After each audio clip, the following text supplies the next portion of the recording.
ঢুকতাছি যে সময় সময় শুনতাছি কয় দুইজনেই এক উস্তাদের ছাত্র গানটা আজকে কি হইব। আমারও অভ্যাস, আমার গুরুর অভ্যাস, গান যে কার সাথে এটা মঞ্চে উঠলে মনে থাকে না। হ্যাঁ, খালার তো বোন বেহলে যদি ভোলা ভান হয় তাহলে বায়ে বায়ে গান করলে কোনো খাতিরের দরকার নাই। আমার যিনি দয়াল, আমার যিনি মুর্শিদ গাউসে আউলা দরবার শরীফের বর্তমান গদিনশীল হযরত শাহ সুফি মাওলানা সৈয়দ নাইমুল কুদ্দুস আকবরী মদ্দাজিলহুল আলী দরবারে গাউসে আউলা পবিত্র দরবারে ভক্তি নিবেদন করে শুরু করছি আসরের কাজ। ধন্যবাদ সকলে। দরদি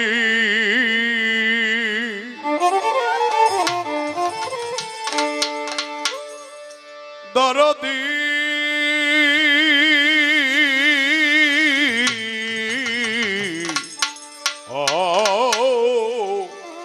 ওরে দয়া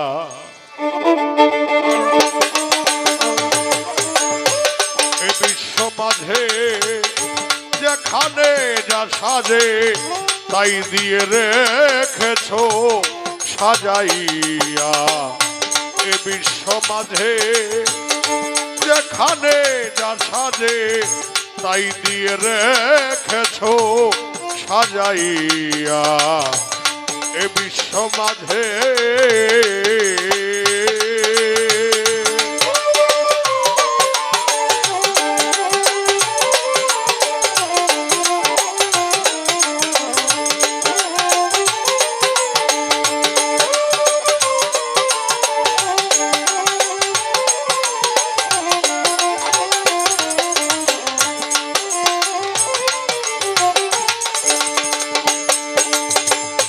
নিচে বসুন্ধরাতা উপরে আকাশ মাঝখানে শূন্যময় করে ছবি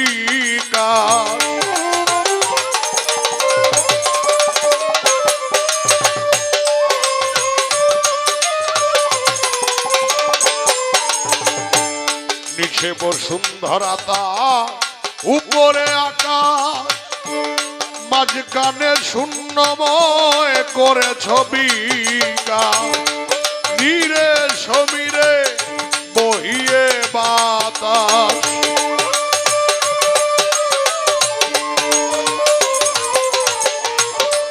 ধীরে সমীরে বহিয়ে বাতাস কোনা কোনার ধুলি ছড়াইয়া। এ বিশ্ব মাঝে যেখানে যা সাজে তাই দিয়ে রেখেছো সাজাইয়া। এ বিশ্ব মাঝে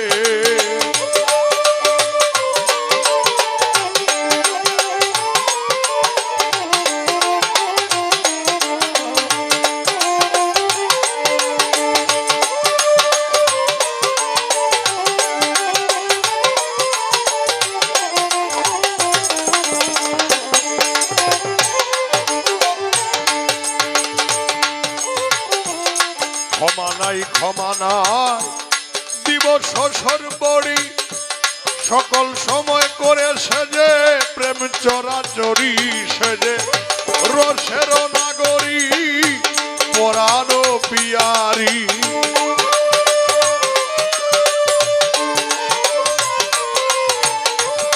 রূপের নাগরী পরানো পিয়ারি যাও না মানুষ জনতার গান শুনিয়া। এ বিশ্ব মাঝে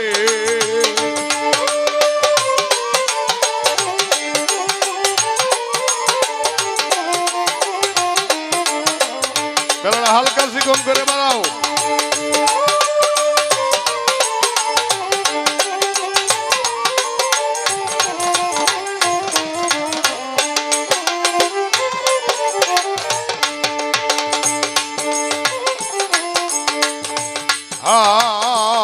কি সুন্দর কবিতা তারকা গগনে মনির মনোলোভানন্দন কাননে।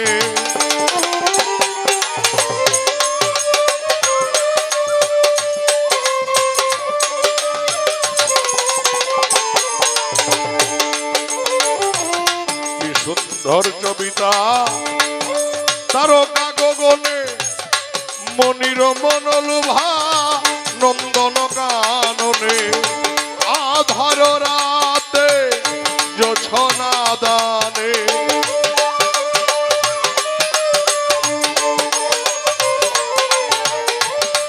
আধার রাতে জোছনা দানে কত ভাবে দিচ্ছ তুমি রাস্তা দেখাইয়া এ বিশ্বমাজে যেখানে যা সাজাই সোজা তাই দিয়ে রেখেছ সাজাইয়া এ বিশ্বমাঝে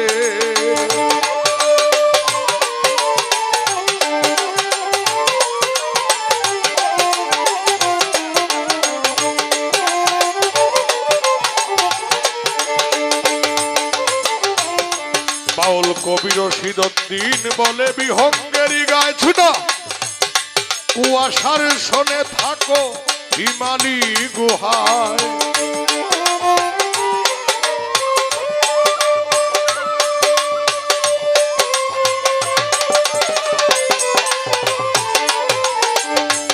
বাউল কবি রশিদ বলে বিহঙ্গেরই গা কুয়াশার শোনে থাকো হিমালি গুহায় মলয় হাওয়া মেঘমালয় বা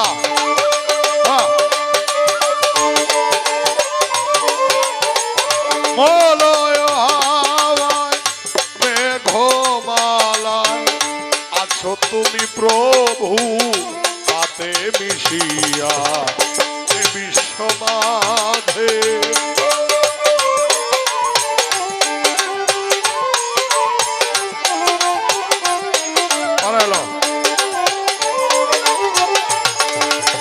বন্দি তোমার সৃষ্টি যত নাম ধরে বলিব কত পাকে পাক পাঞ্জাতন বন্দি আরো ছোট দিলেতে করিয়া সন্ধি 1,24,000 পয়গাম্বরে ভক্তি জানাই পরাণ ভরে বাগদাদেতে অবর পীর ওই দরবারে নোয়াইলাম শির আজমিরেতে খাজা বাবা তাই ভাবা তোর চরণ সেবা মদনপুরে শাহ সুলতান দেখা দিয়া রাখো সম্মান মুর্শিদ আমার হাওলা পরি নয় মূল কদ্দুস হয় আকবরি ওই চরণে ভক্তি করি ওই চরণের গোলাম আমি আমার তরিকার ভাই বোন থাকলে পরে সালাম জানাই পরাণ ভরে গাউসে হাওলার আওলাদ যত ভক্তি করি হইয়া নত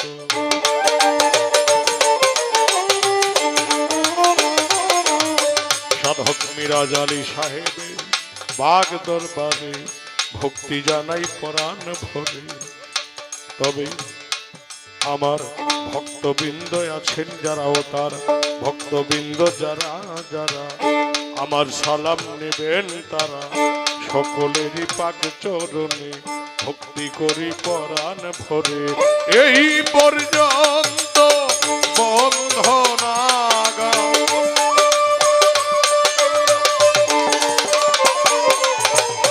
এই পর্যন্ত বন্ধনাগা আসরে গেলা ইতি করিয়া এ বিশ্বমাঝে যেখানে যা সাজে তাই দিয়ে রেখেছ সাজাইয়া এ বিশ্বমাঝে যেখানে যা সাজে তাই দিয়ে রেখেছ সাজাইয়া এ বিশ্বমাঝে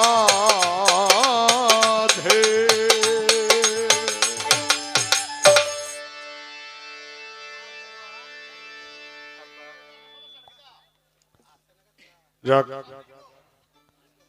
আমরা হলে এখানে গানে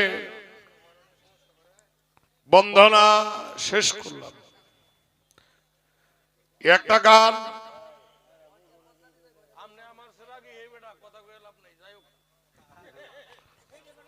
বিষয় হলে আমরা এখানে বন্দনা শেষ করে দিলাম একটা গান করে আমি এখন যার গানটি করলাম তিনি হলেন আমাদের নেত্রকোনার বাউলের স্রষ্টা সাধক রশিদ উদ্দিন সাহেবের। এখন আমি আরেকটি গান করে বসব, এরপর যাই পালা দিবেন তাই আমরা গাওয়ার চেষ্টা করব। ধন্যবাদ সকলের প্রতি। ও চাচা আপনি আমার বাফলা কইন, বেলাটা একটু বাড়ানি দেব।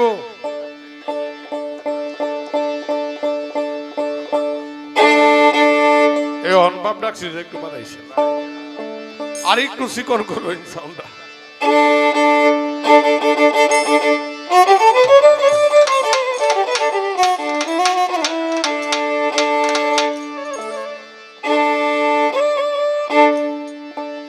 এখন সাধক মিরাজ আলী সাহেবের একটি গান, অনেক গান আছে কিন্তু এর মধ্যে আমি এই ভজন বিচ্ছেদ বলে এটাকে, এই গানটি আমার করা দরকার ছিল না আরো পরে, কিন্তু যেহেতু ওনার বাড়িতে আসা এই কারণেই একটি গান আগে করছি। ধন্যবাদ। গানটি করে বসি, এরপর দেখা যাক কি করা যায়। আর একটা জিনিস মনে করবেন, ঢুকতাছি যে সময় সময় শুনতাছি কয় দুইজনে এক উস্তাদের ছাত্র, গানটা আজকে কি হইব।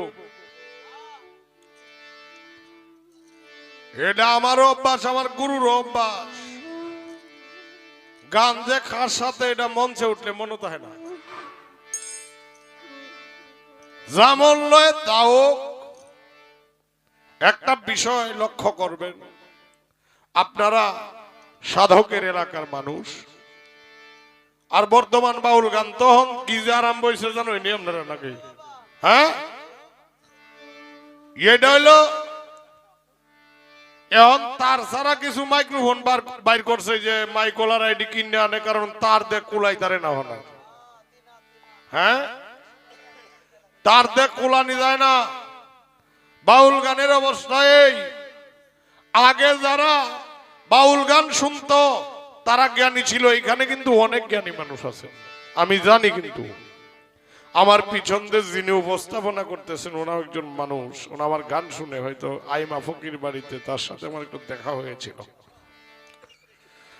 তো এখানে যারাই আছেন সকলের প্রতি জানাই আন্তরিক মোবারকবাদ। আমি একটি গান করে বসে যাই। ধন্যবাদ সকলের প্রতি।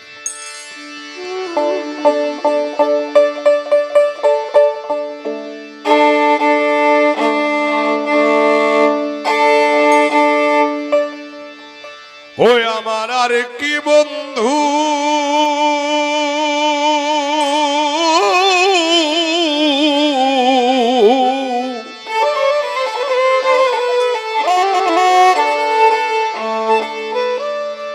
আসবে ব্রজপুরে রে আমার, আর ভরসা নাই অন্তরে।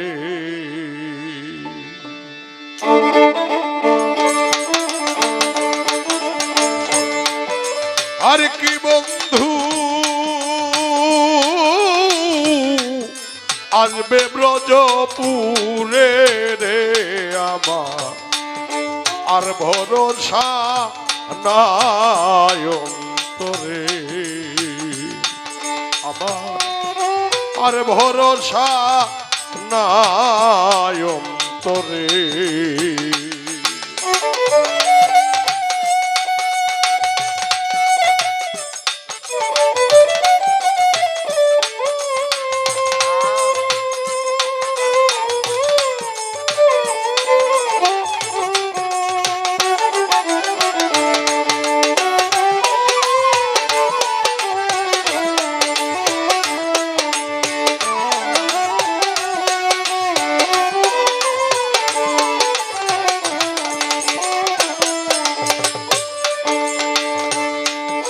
আমি জাতি জ্যোতি ফুলমালতী,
ওই গো মালা পরাইব প্রাণ বন্ধুর গলে তেরে মালা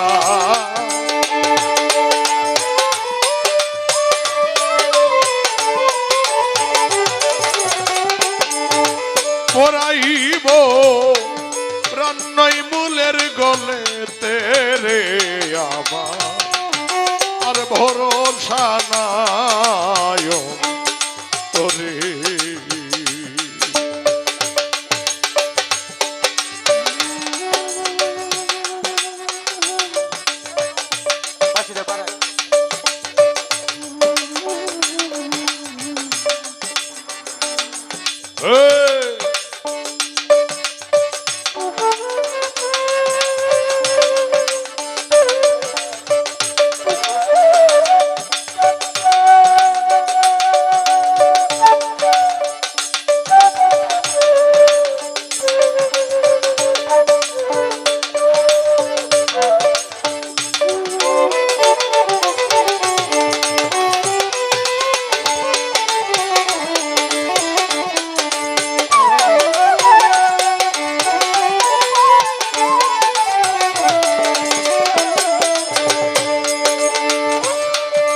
আমার বন্ধু চিকন কালা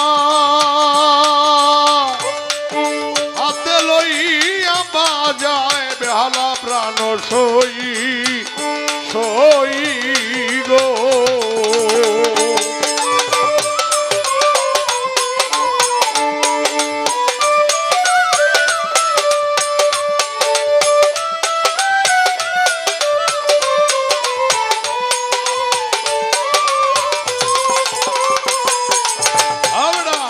আমার বন্ধু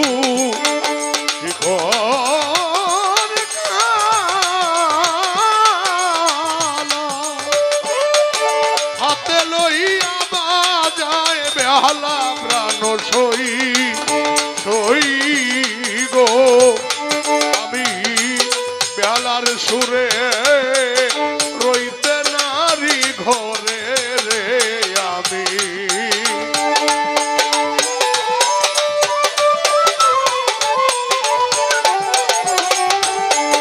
বেহালার সুরে রইতে নারী ঘরে রে আমার আর ভরসা নাই অন্তরে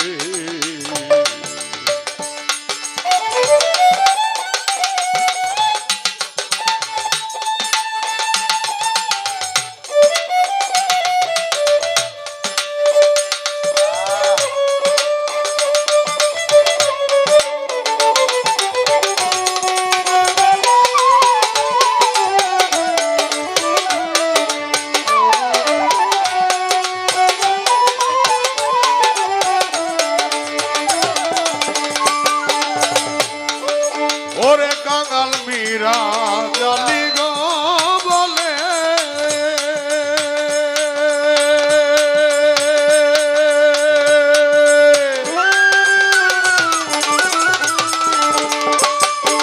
আনো সুরি লাগাই বুকে প্রাণ সই সই গো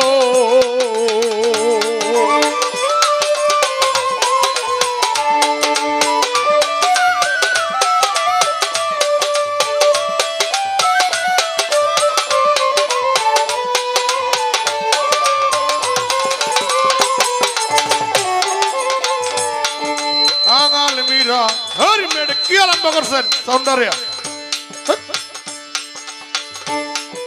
জালি গো বলে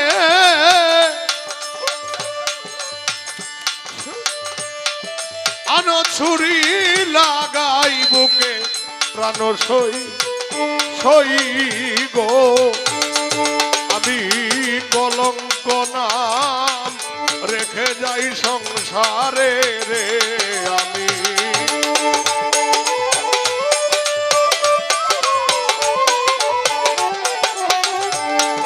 কলঙ্ক না রেখে যাই সংসারে রে আমার আর ভরসা নাই অন্তরে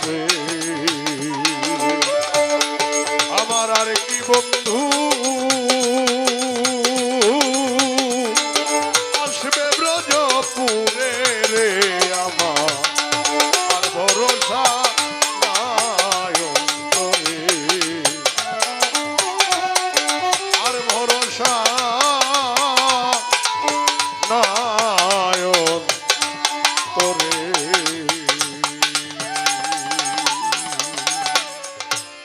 হ্যাঁ খালাতো বোন বিয়া করলে ভুলাবান হয় না? তাহলে বায়ে বায়ে গান করছি টেহা দে আপনারা বানছে আমারে দেওয়ানছে যাই দিছে। সাধক মিরাজ আলী সাহেবের দোহাইটা দেওয়ার পরে যে আমি বলছি গান কোথায়, বলছে যে সাধক মিরাজ আলী সাহেবের স্মরণে অনুষ্ঠান, পরে আর কোনো কথা বলতে পারি নাই, যা বলতে তাই। এরপরে আমার কাছে দুইটা বিষয় রাখলেন মঞ্চের শুরুতে, পালাতে আমি এই দুইটা বিষয় শেষ করে তারপরে পালাতে প্রবেশ করব। যে গানে শুনলাম বন্দনার মাধ্যমে তুমি বললা যে আমি বলছি কি মাতা পিতার পাক চরণে ভক্তি যাই রাখিয়া যেই দুঃখিনী মায়ের উদরে 10 মাস 10 দিন থেকে আমি ভবে প্রকাশ গেলাম হইয়া। এখন আমার ভাইয়ের কথা হইল যে তুমি খালি মায়ের এতটা প্রাধান্য দিলা, বাবারে দিলা না। হ্যাঁ, বাবার প্রাধান্যটা দেওয়া হয়। এনো আপনার এই জীবনীতে গেলে হুজুর পাক সাল্লাল্লাহু আলাইহি সাল্লামের জীবনীতে গেলে যখন এই মা বাবার কথা জিজ্ঞেস করেছিল, এখানে মায়ের প্রাধান্যটাই কিন্তু বেশি আসছে। এনে বাবা বর্তমানে আমাদেরকে কামাই করে খাওয়ায়, ঠিক আছে, কিন্তু মায়ের যে কষ্ট, যে দুঃখ, যে যন্ত্রণা সহ্য করে আপনাকে আমাকে দুনিয়াতে আনছে, এই কষ্টটা কিন্তু বাবাই সহ্য করে নাই। বাবার মাথায় ছিলাম, বাবার মস্তকে থাকার পরে মায়ের সিকিমে ঢুকছি। এই দুইজনের মিলনের ফলে এর আগে বাবায় যে আমারে রাখলো, বাবার যৌবন কাল আসা পর্যন্ত থেকে মায়ের সাথে কামে লিপ্ত হওয়ার আগ পর্যন্ত যে বাবা আমারে রাখছিল বাবার মস্তকে, বাবাই কিন্তু একদিন মনেও করছো না যে আমার মস্তকে আছে নয়ন শেখ। কিন্তু মায়ের গর্ভে যখন গেলাম, যাওয়ার পরে যখন আস্তে আস্তে করে মায়ের গর্ভে আমি বড় হইতে লাগলাম, তখন কিন্তু যখন 8 থেকে 7 থেকে 8 মাস বয়স আমার মায়ের গর্ভে, তখন যে যন্ত্রণা মারে দিছি বাবারে, কিন্তু এর লক্ষ ভাগের 1 ভাগও দেওয়া হয় নাই। মায়ে যদি ডাইট কাটতে শুইছে বিছানার মাধ্যমে, আমি পা দিয়ে একটা লাত্তি মারছি, মা বাম কাটতে শুইতে হয়েছে, ইচ্ছা না থাকলেও শুইতে হয়েছে। মায় যদি কোনো জায়গায় দাঁড়ায় রয়েছে, আমি পেটের ভিতরে এমন একটা নাড়া দিয়া উঠছি, মা এই হাতে ধরা ছাড়া দাঁড়াইতে পারে নাই, কোনো একটা বাসে ধরতে হয়েছে। এখানে যারা মা তারা সেটা বুঝে। এখন আরেকটা প্রশ্ন কি, আমি প্রাধান্য দুইজনের কম দিছি না, সমানই দিছি দুইজনই। আমার দুইজনের মিলনের ফলে আমার আশা। কিন্তু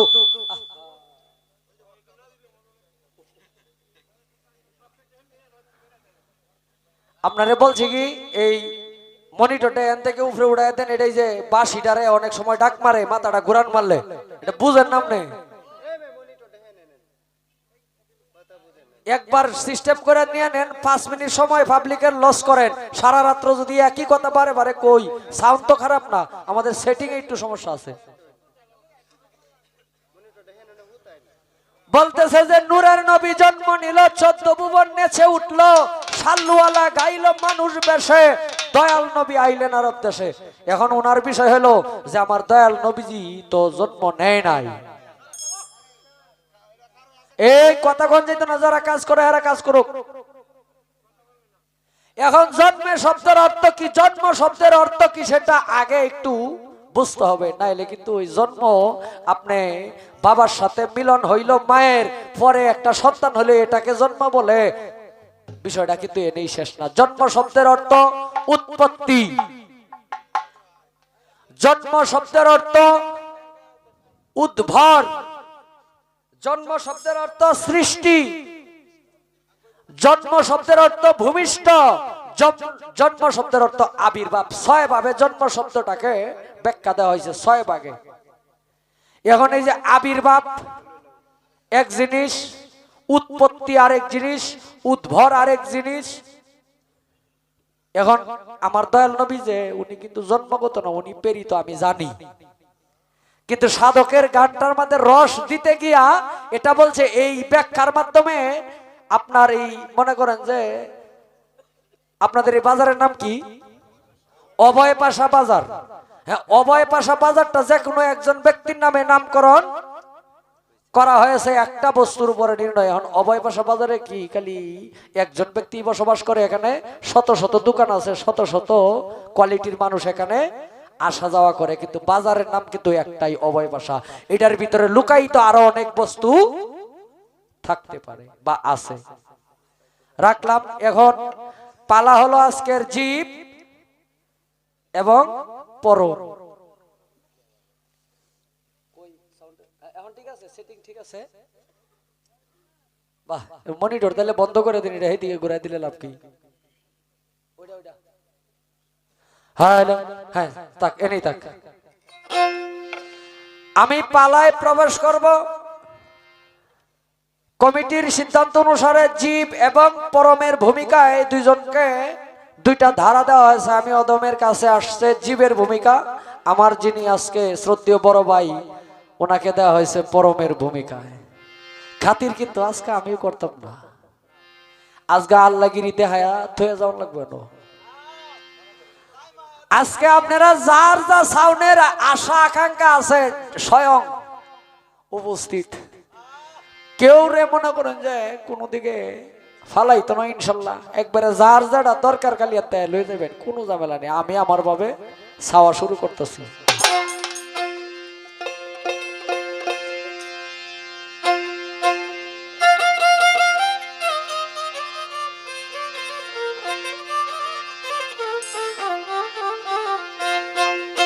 বিদেশে পাঠাইয়া গিয়াছ ছাপিয়া,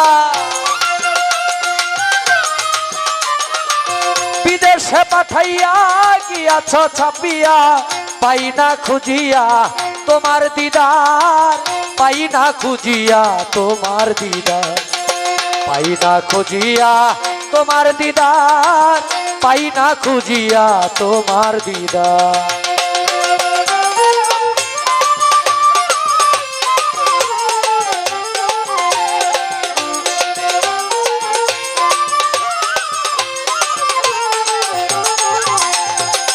একা থাকতে ভালো লাগে না, আমাকে করলে সৃজন,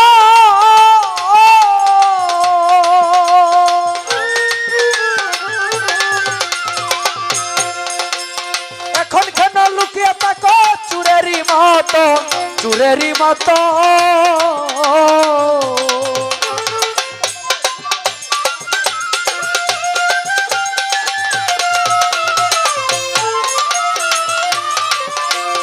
একা থাকতে ভালো লাগে না,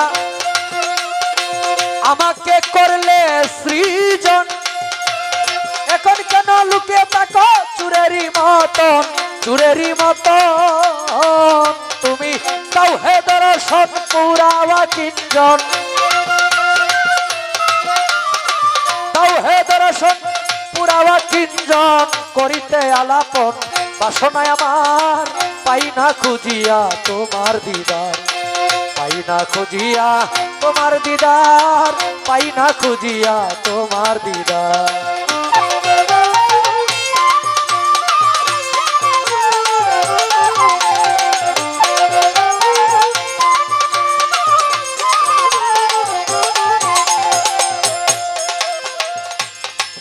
লোকসানের ভাগিনা তুমি, চাও শুধু লাভ, অনুমানে বুঝি তোমার ভালো না স্বভাব, পরম ভালো না স্বভাব।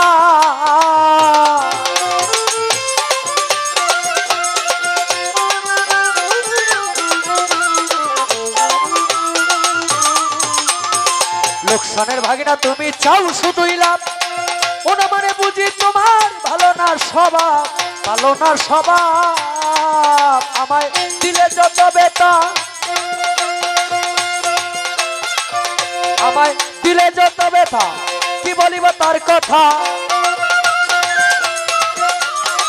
দিলে যত ব্যথা কি বলিব তার কথা, কইলে কি মান্যতা থাকবে তোমার, দয়াল কইলে কি মান্যতা থাকবে তোমার, পাই না খুঁজিয়া তোমার দিদার।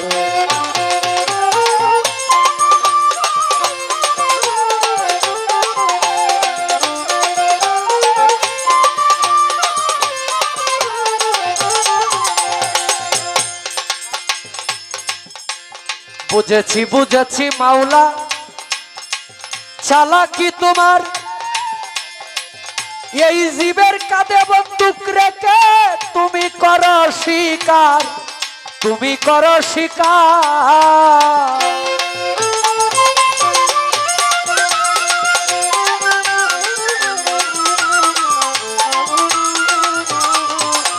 বুঝেছি বুঝেছি মাওলা চালাকি তোমার,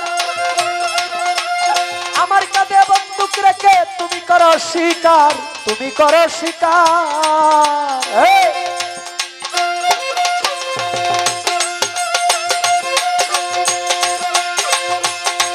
ওরে বলে আবেদি মিয়া সরল সুজা পাইয়া,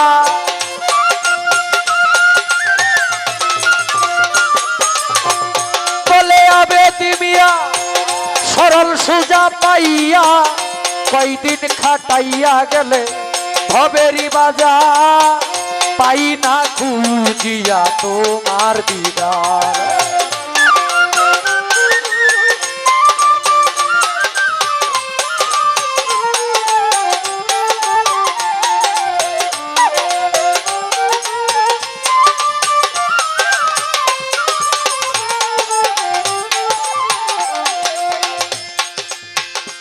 আছে পরম সাধক গানে লিখেছে, এন থেকে নিবে, এই যে এনে বলতেছি না এরকম যাতে কানে লাগে, এখান থেকে মানে শক্তি দিয়া, হ্যাঁ শক্তি দিয়া বললে এটা কোলায়, আর এই যে আমি সাধারণ ভাবে বলতেছি এনে যাতে নেই। বিদেশে পাঠাইয়া গিয়াছ চাপিয়া, পাই না খুঁজিয়া তোমার দিদার, একা থাকতে ভালো লাগে না আমাকে করলে সৃজন, এখন কেন লুকিয়ে থাকো চুরেরই মতো, দাও হে দর্শন পুরাওয়া কিঞ্জন, করিতে আলাপন বাসনায় আমার, পাই না খুঁজিয়া তোমার দিদার। কোরআনে শুনেছি আমার হুজুর পাক সাল্লাল্লাহু আলাইহি সাল্লাম বলেছেন, এবং পরম নিজে কয়, যে ব্যক্তি দুনিয়াতে পরমকে না দেখতে পারলো এই ব্যক্তি কাল হাসরের দিন অন্ধ হয়ে হাসরের মাঠে উঠবে। কথা হাসা না মিছা? এখন যদি আপনার এই দুনিয়াতে না দেখা আমি জীব আমার, যদি এই দুনিয়াতে আপনার চেহারার দর্শন লাভ না করা যায়, আপনার চেহারা যদি আমি না দেখতে পারি, আপনার সুরত যদি আমি না দেখতে পারি, কাল হাসরের দিন আমি অন্ধ হয়ে হাসরের মাঠে উঠতে হবে। আচ্ছা, তাহলে এই যে দুনিয়ার মধ্যে আপনার দেখার যে সিস্টেমটা, আপনার যে মারিফতটা, দেখার যে হাকিকত, আপনারা যে আমি দেখবো, এই দেখার সিস্টেমটা কি, দেখার রাস্তাটা কি, এবং দুনিয়াতে যদি আপনি দেখা দেন এটার রূপ কি, আমার মতো মানুষের রূপে দেন নাকি অন্য কোন রূপ আপনার আছে?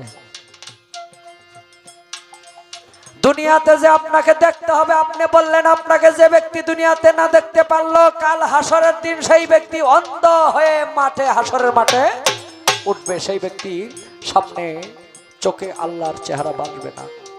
তাহলে দুনিয়াতে যদি আপনারা দেখা লাগে, আপনার দেখার রূপটা কি, এবার এটা দেখার সিস্টেম কি? একটা বিষয়, আজকে তো আল্লাহ বেটার কাছ থেকে আমি খালি নিমই,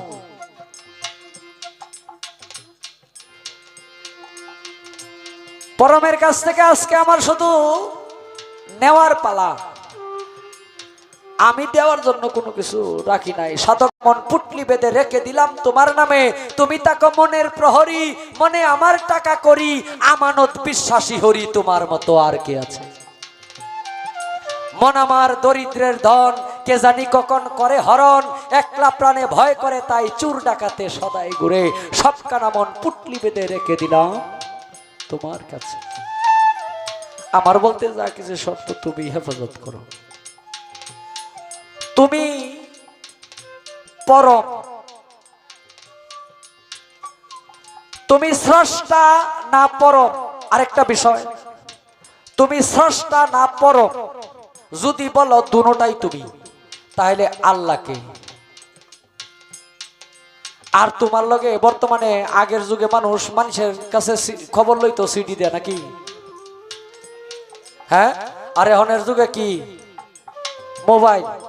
এখন তোমার সাথে আমার আলাপ আলোচনা করব, নাম্বারটা উঠতে একটু কয়েছে।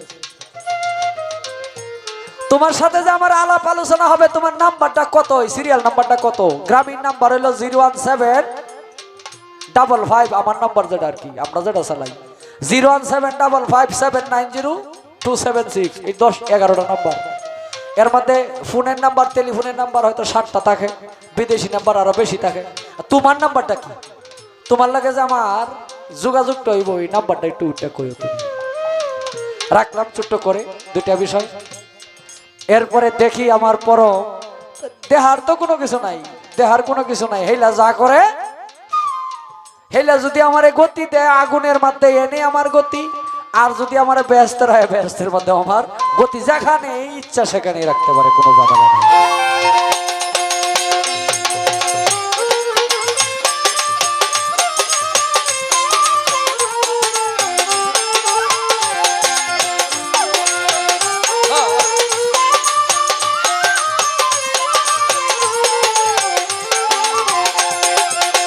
বিদেশে পাঠাইয়া গিয়াছ ছাপিয়া,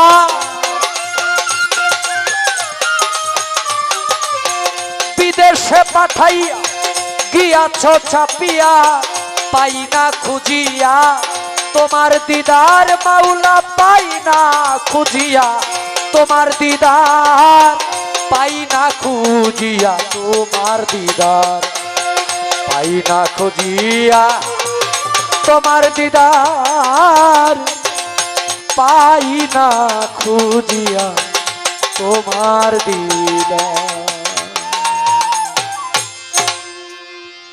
যখন গান বাজনা আমি শিখতাছি, এই গানটা আমি এই সময় শিখছিলাম, পরে যখন বুঝি যে এটা বাউল গান, এই গানটা এই পর্যায়ে পরে এরকম পালা না হইলে এই গান করা সম্ভব না। এরপরে আর এই গান গাওয়া হয়েছে না। আমার ইউটিউবে মনে হয় যে 5-6 হাজার গান বিভিন্ন চ্যানেল থেকে ছাড়া আছে, এই গান কেউ আমার পায় নাই।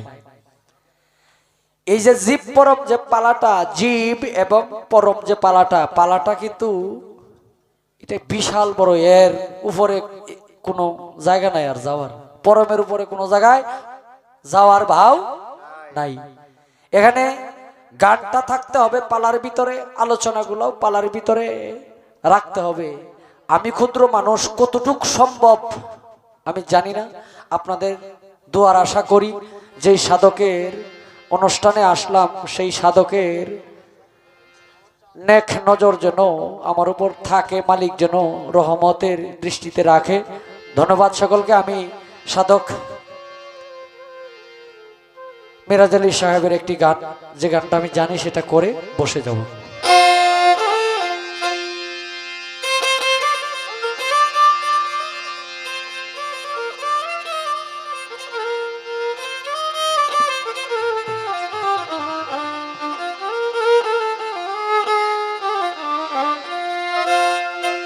দয়াল আমি কেমন করে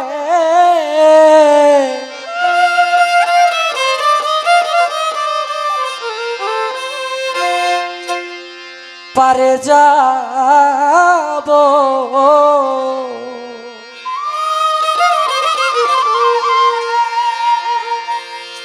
দয়া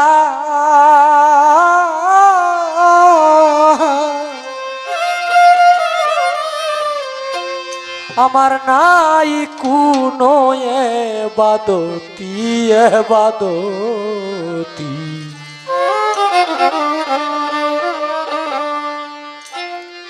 দয়াল আমার হবে কি গতি।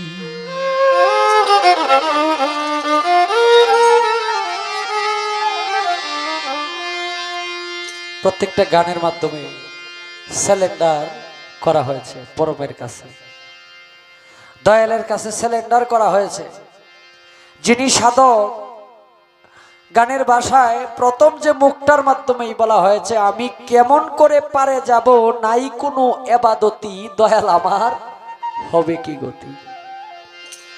তারপরে আপনি দুনিয়াতে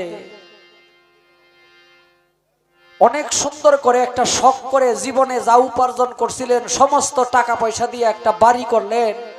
বাড়ি করার পরে আপনি মারা গেলে কিন্তু সেই বাড়িতে আপনাকে আর রাখা হবে না। আপনার আমার জন্য একটা জায়গা খোঁজা হবে যে জায়গাটার কোনো কাজে লাগে না। সাধক এখানে বলে, দয়াল গো আমি এত সুন্দর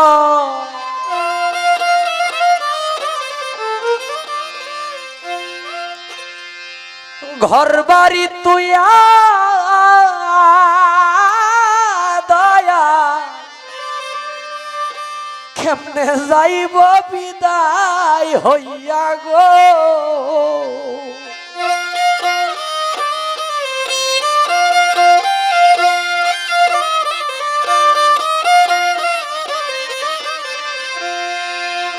দয়াল গো আমি এত সুন্দর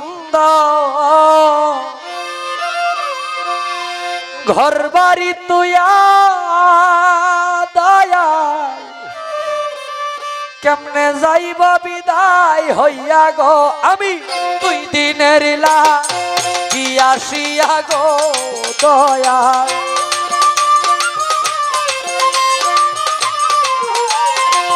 2 দিনের লাগি আসিয়া গো দরদি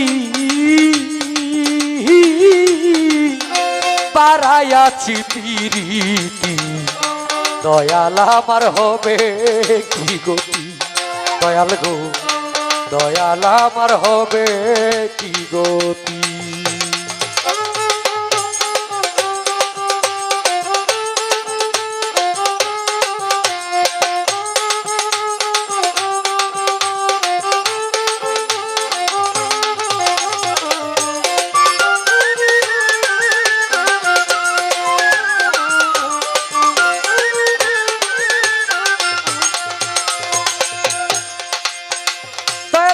আমার রঙে তুমি লাগা আবার কেন শয়তানের দিলা জায়গা গো।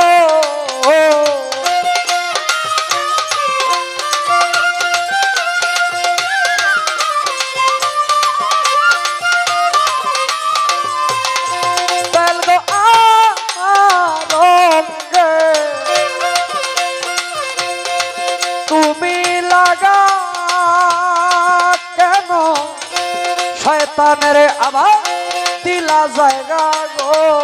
আমায় দিনে রাইতে দিয়া দাগা গো দয়াল,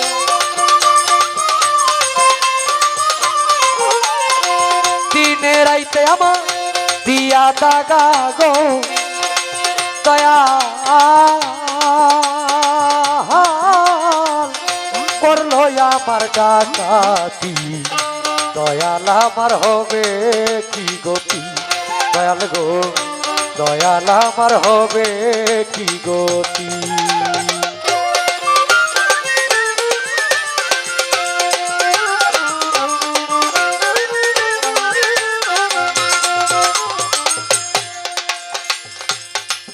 দয়াল গো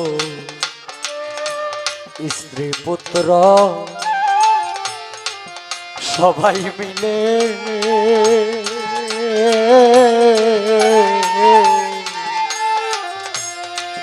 কাঁদবে আমার গলায় ঝুলে গো।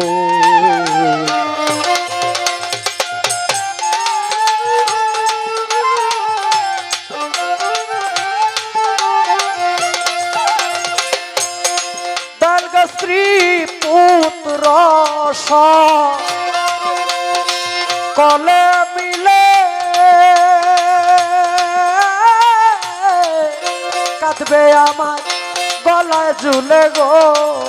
আমি চাইব না আর চক্ষু মেলে গো দয়াল,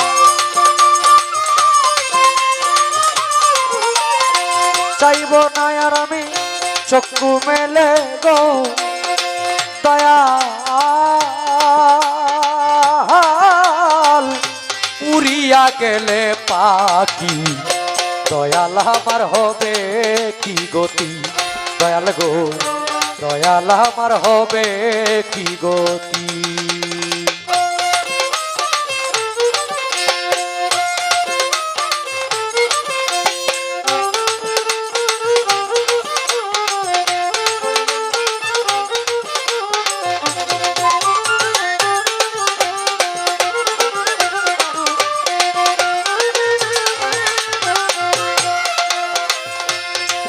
কাঙাল মীরা জালি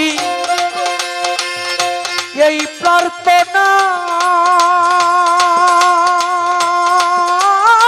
দয়াল জনম ভরায় আমি করলাম গুনাহ গো।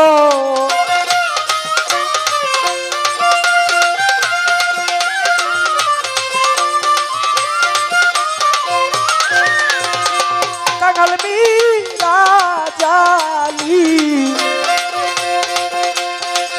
এই প্রার্থনা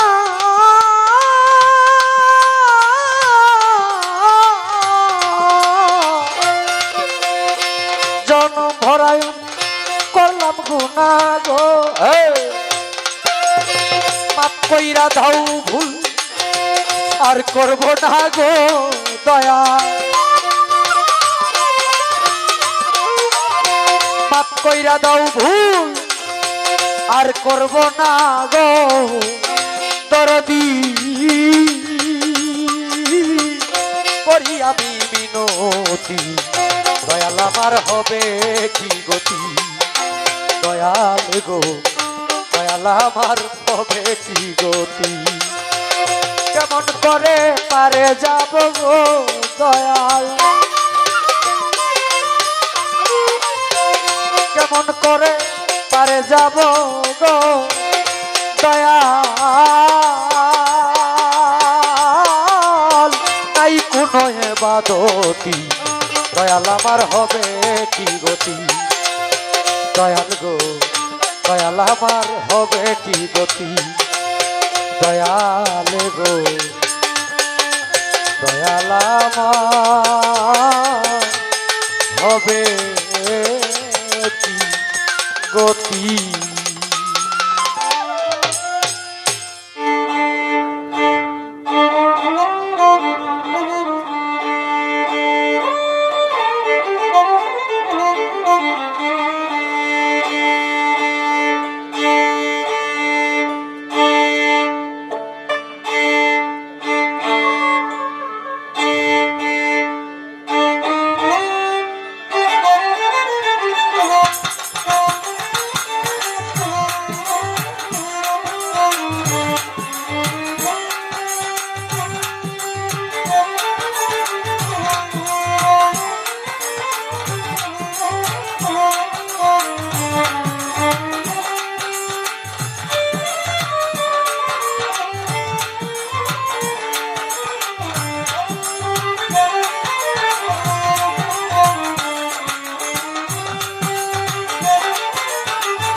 অত্যন্ত চমৎকার কথা বলে গেলেন নয়নের পরে যিনি উঠলেন আবুল কালাম আজাদ সাহেব,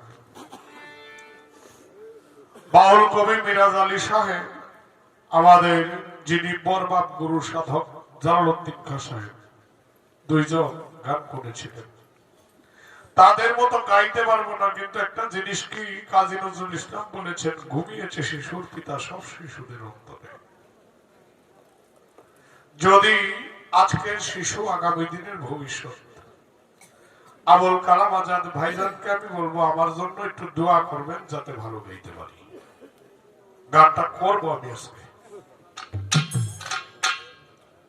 বিদেশে বাটাইয়া গিয়াছ ভুলিয়া পাই না খুঁজিয়া তোমার দিদার,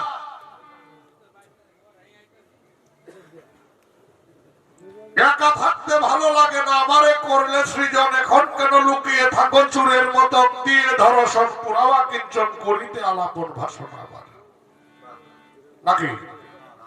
হ্যাঁ, লোকসানের ভাগিনা তুমি চাও শুধু লাভ, অনুমানে বুঝি তোমার ভালো না স্বভাব। এই যে কথাগুলি সাধক কিভাবে লেখছে আমি জানি না, কিন্তু তার এই অনুমানে বুঝি তোমার ভালো না স্বভাব, এই কথার পক্ষে আমি নাউজুবিল্লাহ বলতে বাধ্য হলাম। কোরআন শরীফের কোন জায়গায় লেখা নাই যে স্রষ্টার চরিত্র খারাপ, ওটা তার সঙ্গে সাংঘর্ষিক হয়ে যায়। কথাটা আমি কইছি না, আমার উস্তাদ সুনীল কর্মকার যখন গানটা গাইছিল, ফরিদপুরের সাধক আয়নার বয়াতি সাহেব বলেছিল গানটা গাওয়াটা হয় নাই। আমি মঞ্চে ছিলাম, যার বয়স 108 বছর, মারা গেছে কিছুদিন হয়েছে।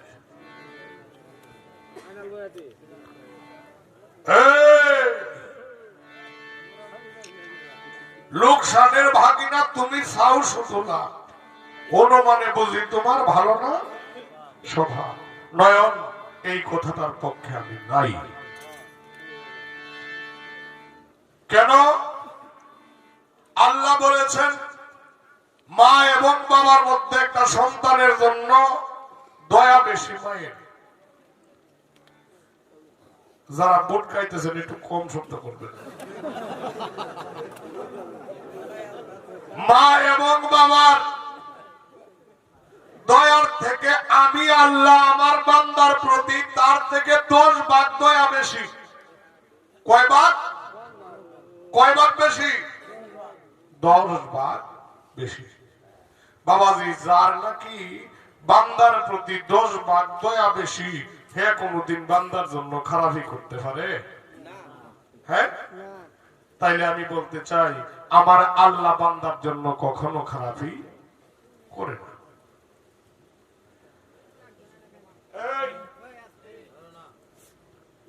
বাউল কবি রশিদউদ্দিন সাহেব একটি গানে বলেছেন, সকল গোলমাল মিটে যাবে, শুনো ধরে দেখলে তারে দেখবে বলো কারে, মন তুই দেখবে বলো কারে। কয় কি? কয় দুনিয়াতে আল্লাহরে না দেখতে যাইলে হাসরের দিন চোখ বন্ধ করে দিব।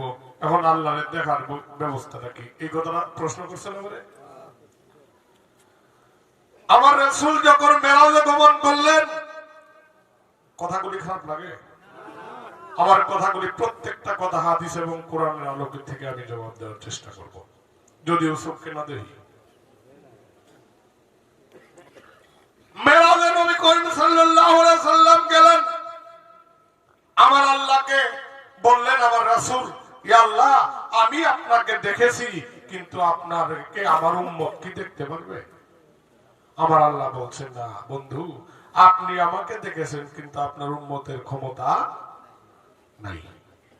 সঙ্গে সঙ্গে দয়াল নবীর মন খারাপ। বাবাজি, দয়াল নবীর মন খারাপ থাকলে কি আল্লাহ সহ্য করতে পারতেন? একটু বলেন তো। আমার আল্লাহ বলছে, হে আমার দোস্ত, আপনি জেনে রাখুন আপনার উম্মত 5 বার সালাতের মাধ্যমে আমাকে দেখতে পারবে। তাইলে এখন আল্লাহকে দেখতে হলে ওয়াকিমুস সালাতা ওয়াতুমুজ যাকাত, আল্লাহ কোরআনের 82 জায়গায় বলেছে সেই সালাত কায়েম করতে হবে।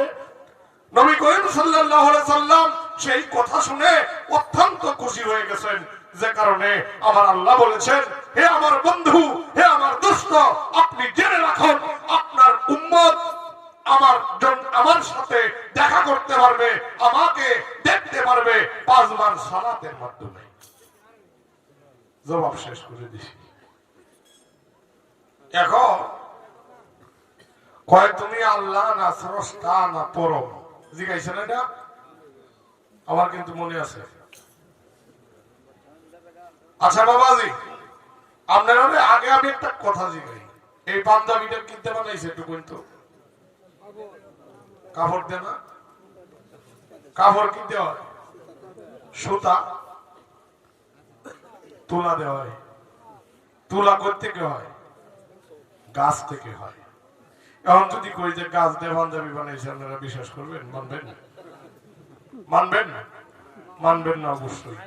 আমি বলতে চাই, নয়, আল্লাহ এবং স্রষ্টা একই। পরম হলো আল্লাহ এবং স্রষ্টার একটি অসাধারণ যেটা সাময়িক শক্তি, সেই শক্তিটাকেই বলা হয় পরম।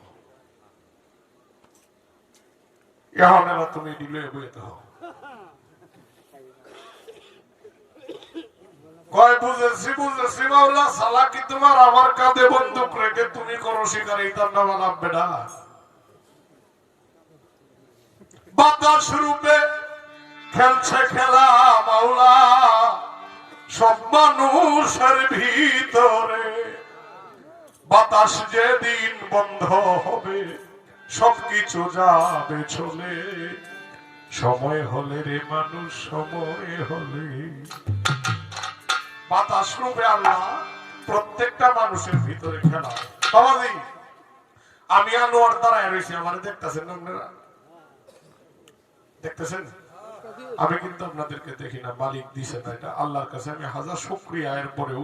কারণ আমি অন্ধ মানুষ, বিভিন্ন জায়গায় যায় আমার মতো অন্ধ মানুষ, আমি যখন মাইক্রো দেখানে যাই অনেক অন্ধ মানুষ আমার কাছে টাকা চায়, তখন তাদেরকে আমি টাকা দেই আর আমার মনটা প্রভুর কাছে বলি, আল্লাহ আমাকে অনেক উপরে রাখছো তুমি, কারণ আমার মতো মানুষ রাস্তায়, কিন্তু আমি আজকে অনেকটা উপরে।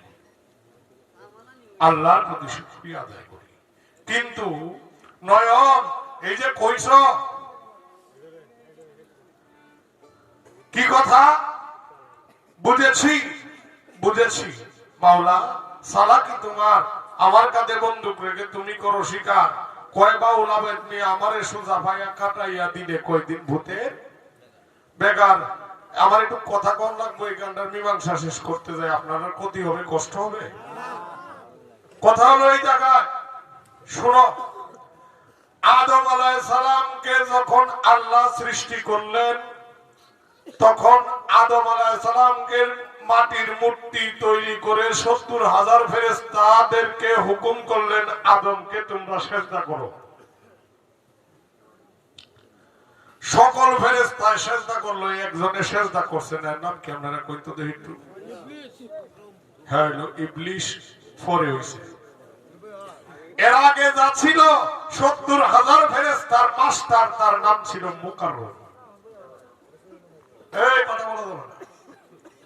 মুকাররম সিজদা করলো না, সিজদা না করাতে তারে নাহালুল্লাহ বানায়া দিল, সে শয়তানে পরিণত হয়ে গেল। আমি বলতে চাই, এখন আল্লাহ কইছে তোমারে সম্মান করার কারণে, তোমারে সম্মান না করার কারণে আমি এরে শয়তান বানাইছি। এখন শয়তানে কয়টা জিনিস আল্লাহর কাছে চাইছে, কি কয়, আল্লাহ গো তুমি এমন একটা কাম দিবা যাতে আমি আদমের রোগে রোগে চলতাম। কয় দিলাম। কয় তুমি আমার আরেকটা দিবা কিয়ামতের আগ পর্যন্ত যাতে আমি বাঁচি। কয় হেটাও দিলাম। কি তোমার আল্লাহ বলেছেন, হে শয়তান, আমার বান্দা যখন আউযু বিল্লাহি মিনাশ শাইতানির রাজিম পড়বে, তুমি তখন কিন্তু আর তার কাছে থাকতে পারবা না। যে কারণে একটা কথা বলি, আল্লাহ দুইটা পক্ষ, এটা পরীক্ষার ফল, এটা পরীক্ষার জায়গা, এটা পরীক্ষার জায়গা, এটা পরীক্ষার জায়গা। কেন? আমরা যদি এসএসসি পরীক্ষা দিতে যাই, একটা পরীক্ষা হল বানায় না? দুনিয়াটা একটা পরীক্ষার হল। এখানে দুইটা পক্ষ, আল্লাহর পক্ষে গেলে ফাঁস, শয়তানের পক্ষে গেলে ফেল। এখন এখানে আল্লাহর কোনো দোষ নাই, দোষ তোমার উপরে। কেন?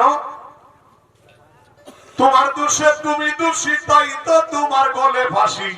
বিচার হবে কর্ম অনুসার, ভাবিব না আমার নির্দোষী মোর পরোয়ার দেগার। আল্লাহর কোনো দোষ নাই। ঝামেলা শেষ করে দিছি, তোমার সব ঝামেলা শেষ। বুঝবা নয়, ঠেলাটা একটু ফোরে এখন না, ফানা তো গাইতে আছো। আমারে কইতেছে, কই খালার ঘরের